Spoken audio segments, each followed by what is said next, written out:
Hello, I'm Michael Diamond. You're watching Muscle Central Talk Television on YouTube. If you like this content, give it a thumbs up, share, subscribe, and turn on those notifications. Okay, shortly after the Olympia, Barry DeMay made a post, and there were a couple of comparison shots.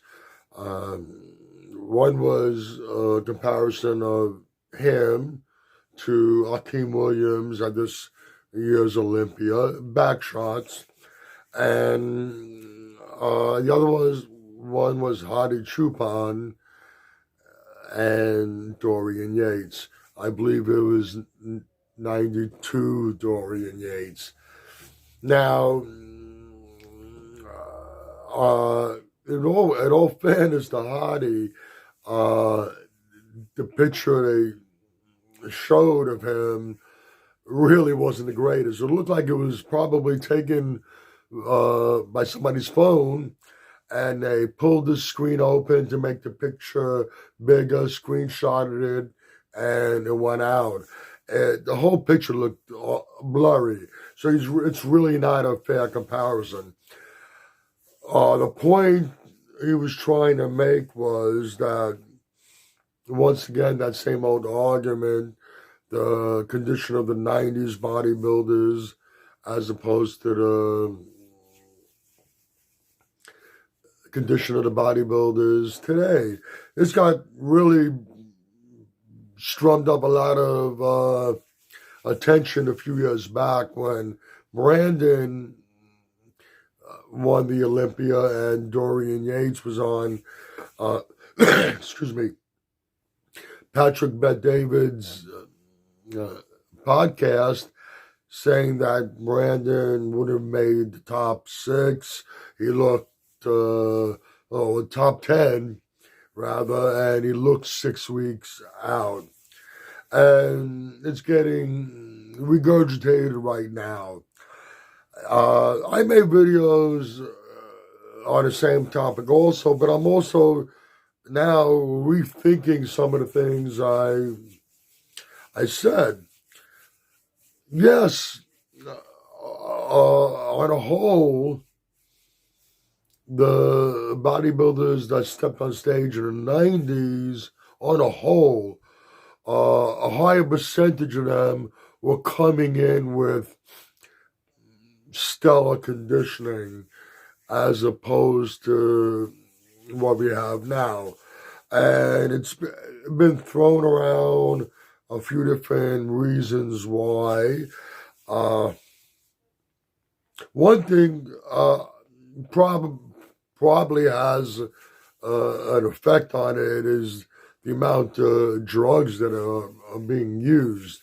That could very possibly have an effect. Guys today are using substantial, not just higher dosages, although some of the doses might not even be higher, but they're using a wider variety of substances. But it might not be that either. You look at these competitors in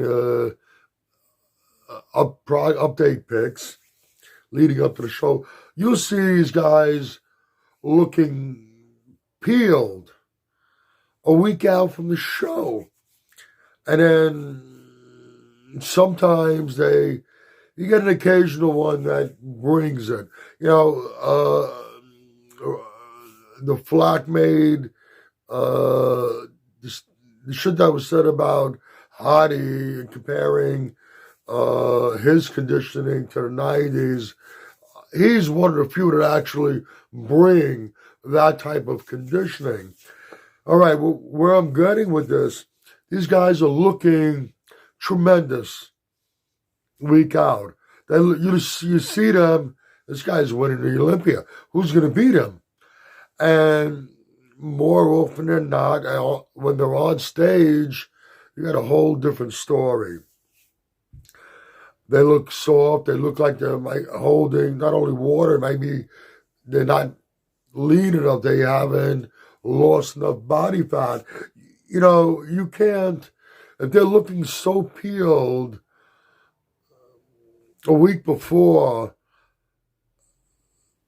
there's no way that they're putting on body fat during that last week, the so-called peak week. What has to be happening is protocols that are being used. And that's the only thing you can really chalk it up to. If you look sliced and diced, peeled to the bone, onion thin skin, 1 week before the competition, how do you end up stepping on stage looking a little soft and smooth, and it looks like you're holding some body fat? Like I said, they're not putting on body fat in that period of time. Whatever these protocols that are being employed is causing the bodies to look like this. Let's go back to some of the old late 80s, early 90s bodybuilders, Rich Kaspari and Dorian Yates. Both of them are known to be in shape and ready to go weeks before the show, and don't change much. Just ride into it, into the show with what you have. You have a product, there's nothing wrong with it. It's not broken. The old saying is, don't fix what ain't broke. And we got another old saying I'm going to employ. And you got to put a lot of the fault on the gurus. Yes, ultimately the bodybuilder's following, listening and doing it, but he's taking the advice of someone else.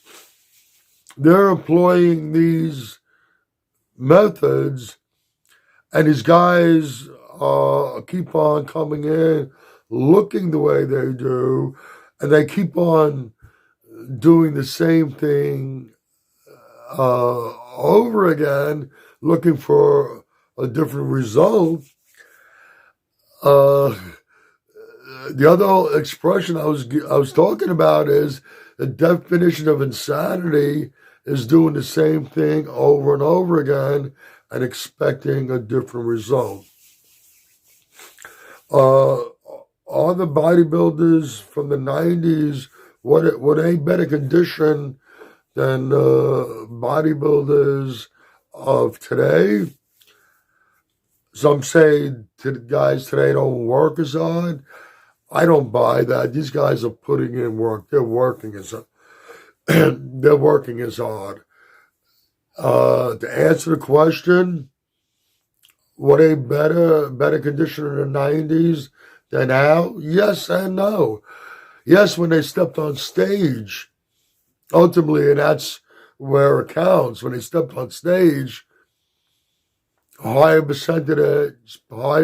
percentage of them came in with stellar conditioning as opposed to today. But that doesn't mean these guys aren't in condition. Because we see it a week or two before the show, they are in condition. Something is being done that is causing them to look the way they look. I don't know what to say from here.